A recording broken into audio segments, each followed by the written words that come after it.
او زما خپل یو شوق دی او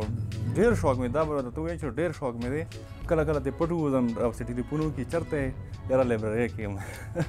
نو مثلا هغلته رسېدلی یم او د خپلې خوښې یو څو کتابونه پکې وګورم او ځان سره یې کړو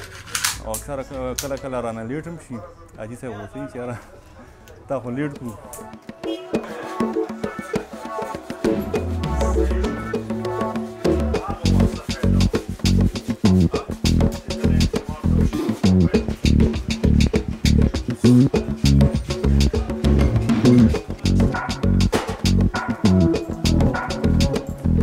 سره جزم ډېر وشو خلکو راته داسې ومو چې په در آدم خیل شاندیزي کې کتابونه څه کوي دلته به څوک څه کوي فلان فلان داسې خو موږ خپل ګول نه ځان سایډ ته نه کړو په هماغه مقصد موږ روان وو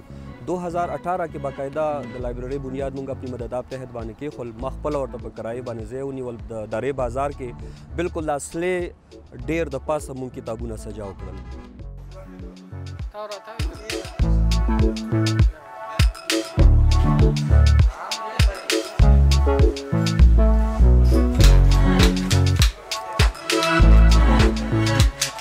دا ټول خلک چې کوم دي دوکانونه دي یا اسلحې ورکوي دغه نه دا ټول خلک لوډ شي یو ټیم ووسي لایبررۍ له یو ټیم ویر کي په هغې کې